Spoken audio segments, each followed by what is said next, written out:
성부와 성자와 성령의 이름으로 아멘. 은총이 아득하신 마리아님 기뻐하소서. 주님께서 함께 계시니 여인 중에 복되시며 태중의 아들 예수님 또한 복되시나이다.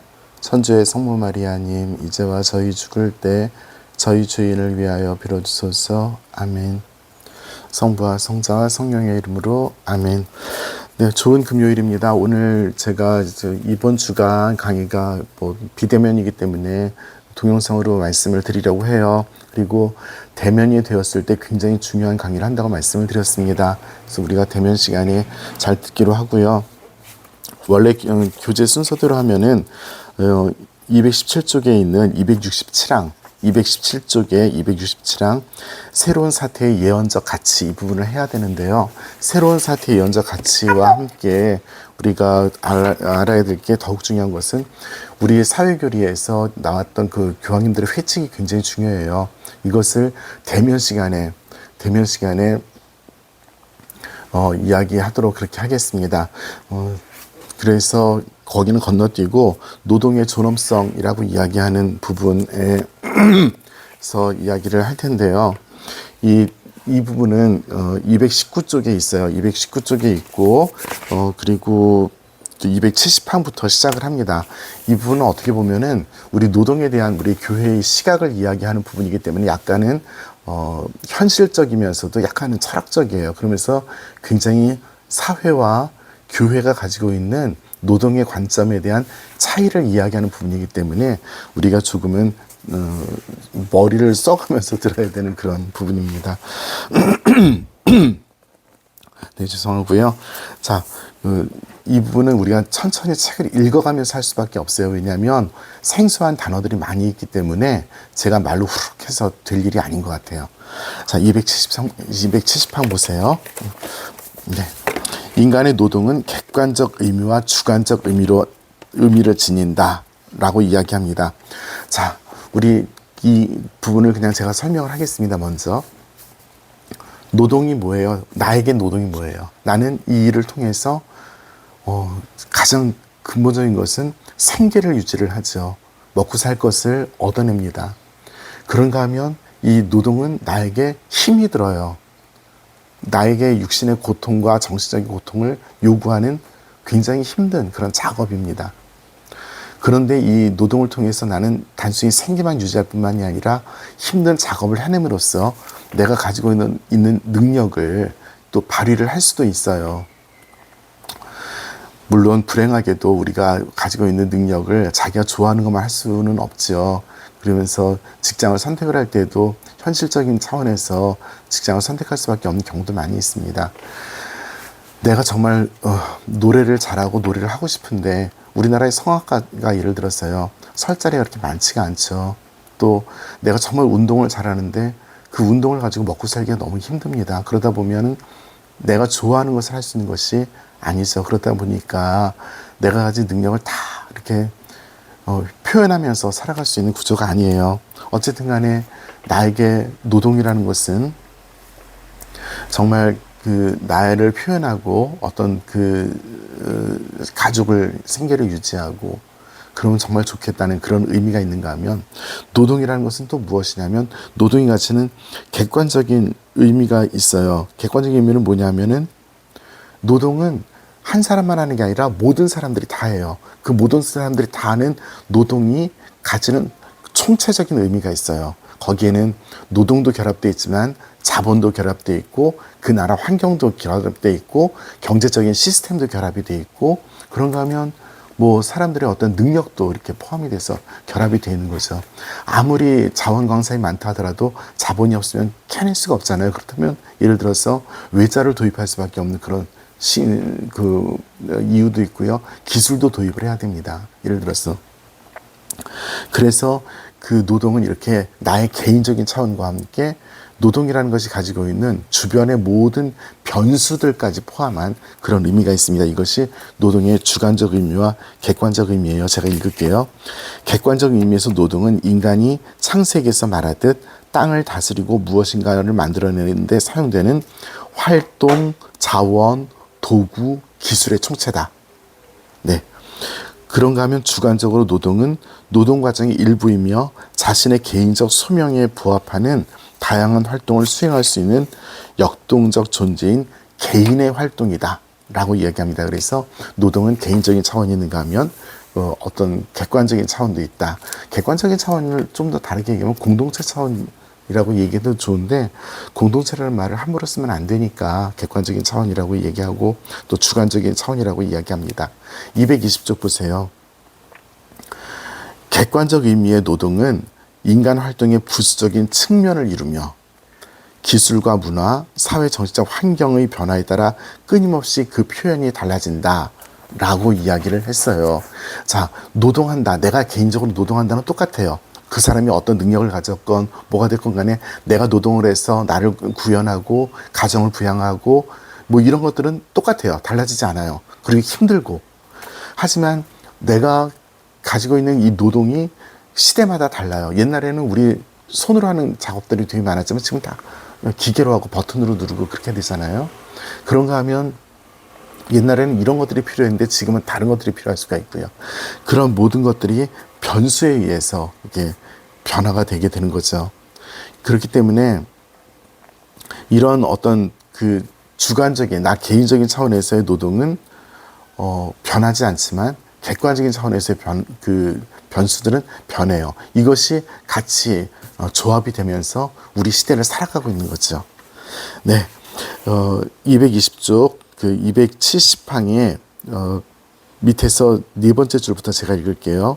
이러한 구분은 노동이 지니는 가치와 존엄의 궁극적 토대가 무엇인지를 이해하기 위해서나 인권을 존중하는 경제적 사회적 제도를 마련한 일에 어려움에 관해서도 매우 중요하다 해서, 중요한 것은 무엇이냐면 사회 제도와 시스템의 변화가 아니라 인간이 노동한다는 그 인간이 중요하다는 거죠. 그래서 인간이 왜 노동하는가? 먹고 살기 위해서 하고 자기 어떤 능력을 개발하기 위해서 하고, 이것이 훨씬 더 중요한 가치이고 이것을 보존할 수 있도록 세상이 발전한 만큼 이것을 서포트해야 되는 것이지, 사람의 능력이 이 시대의 변화에 서포트를 해서는 안 되는 거예요. 그런데 우리는 시대의 변화에 따라서 우리가 직업도 바꾸고 기술도 바꾸고 배우는 것도 많아지고 거기에 전전긍긍하면서 쫓아가기 바쁘잖아요.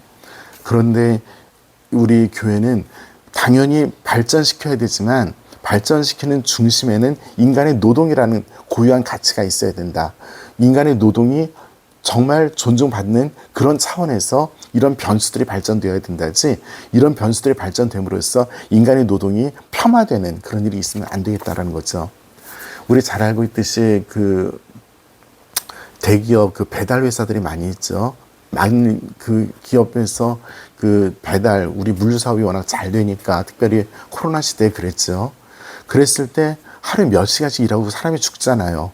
근데 그거는 어떻게 보면 발달된 기술력에 그 사람의 노동의 존엄성이 못 쫓아가는 거잖아요.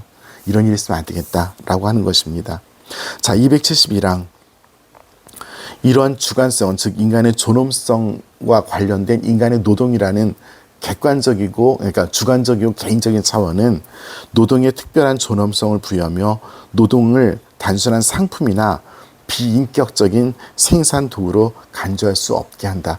어쩔 수 없어요. 사람이 생산을 해요. 죽으라고 일을 해요. 하지만 그 가치를 평가할 때는 그 사람의 존엄성을 가지고 이야기하고, 노동이라는 것에 대한 존엄성을 가지고 이야기해야지 노동이라는 것이 얻어내는 결과의 어떤 중대성에 따라서 이 노동이 판단되어서는 안 된다는 거죠. 다시 말하면 노동자의 존엄성이 판단되어서는 안 된다는 것입니다. 그래서 271항 세 번째 줄 읽겠습니다. 노동은 객관적 가치의 크고 적음과 별도로 개인의 본질적인 표현이며 인격적인 행위라고 표현을 했어요. 악투스 페르소네라고 해서 사람의 어떤 행위라고 해서 이 노동의 존엄성은 어떤 것으로서 환원되거나 물질화돼서는 안 된다라고 이야기하는 겁니다. 자, 밑에서 여섯 번째 줄 새로운 단락이에요. 노동의 주관적 차원은 객관적 차원에 우선해야 된다. 이것은 우리가 꼭 기억을 합시다. 사실 현실적으로 굉장히 힘들어요. 우리 직장을 얻고 일을 하고 할 때 그 사람들이 예를 들어서 직장이 면담하는데 나의 노동이 가치가 그 어떤 일보다 우선돼서 뭐 노동 조건이라든지 급여가 설정돼야 됩니다. 그럼 분명히 면접에서 떨어져요. 자, 우리들의 현실입니다. 272양 보겠습니다. 인간의 노동은 인간에서 비롯되며 인간이 최종 목적이다. 즉 노동이 인간에게 봉사해야지 인간이 노동에 봉사하면 안 된다.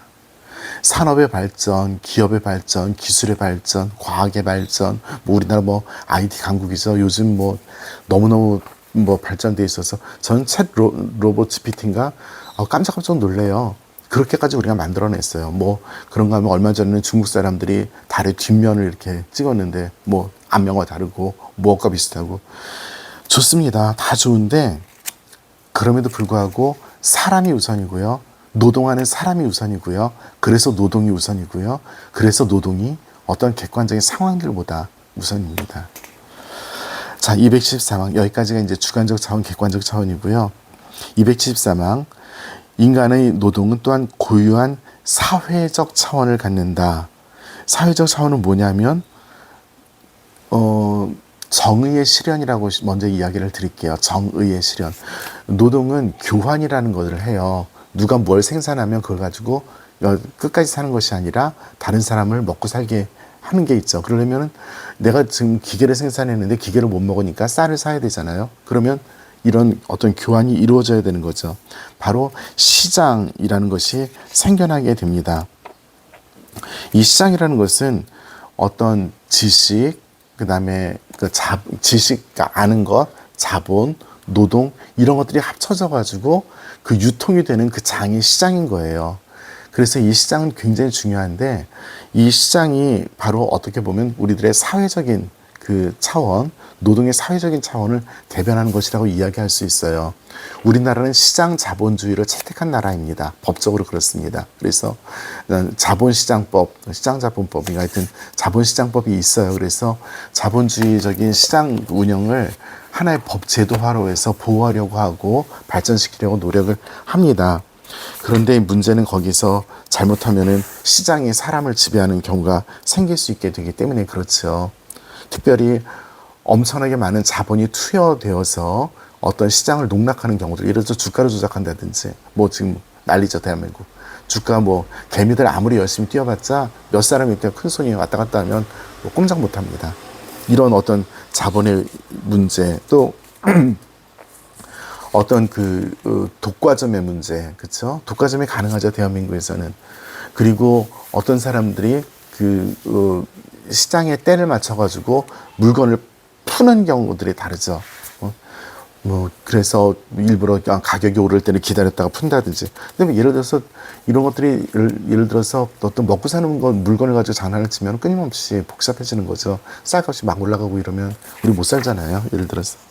예, 이렇습니다. 그래서 시장에 대한 이야기가 273원, 거기 시장이란 말은 단 한마디도 없어요. 근데 사실은 시장에 대한 이야기입니다. 자, 275항, 뭐 그냥 노동에서 사람은 노동을 통해서 이 세상을 지배해 간다고 하는데 그 지배는 그 세상의 모든 재화를 막 씀으로 해서 내가 이 세상에 대해서 지배권이 있다는 것을 표현하는 것이 아니라 이 세상을 끊임없이 다음 세대가 쓸 수 있도록 바꿔내는, 그리고 보호하는, 이것까지도 포함하는 지배입니다. 네. 자, 오늘은 여기까지만 할게요. 이게 노동과 자본의 관계가 이제 있는데요. 이건 정말 복잡한 문제이기 때문에 대면 강의 때 얘기를 하겠습니다. 오늘 제가 동영상 올리는 거는 그래도 이번 주간 그냥 한번 살짝 보시고 지나가시고, 우리가 공부해야 될 부분이 사실은 사회교리에서 가장 중요한 부분이에요. 노동과 자본, 노동자들의 권위. 여기에서부터 사회교리가 시작이 되었기 때문에 들어가는 말로서 그냥 이번 주간 그냥 말씀을 드렸습니다. 네, 오늘 내일 성지순례 가기 위해서 많이들 준비하시는 분들 계실 거고, 또 주말이어서 또 월말이네, 심지어 월말이네요. 네, 오늘 잘 지내시고 또 주님 안에서 평안한 하루 지내시기 바랍니다. 성부와 성자와 성령의 이름으로 아멘. 영광이 성부와 성자와 성령께 처음과 같이 이제와 항상 영원히 아멘. 성부와 성자와 성령의 이름으로 아멘.